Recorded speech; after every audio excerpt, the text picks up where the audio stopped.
of our great, great veterans, our great people. They've been horribly, horribly taken care of. Provide school choice and put an end to Common Core. We're bringing our education local. Support the incredible men and women of law enforcement. And today in New York City, 2 policemen were, as you know, were horribly shot.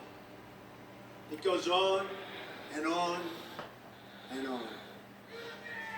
We're going to save our Second Amendment, which is totally under siege.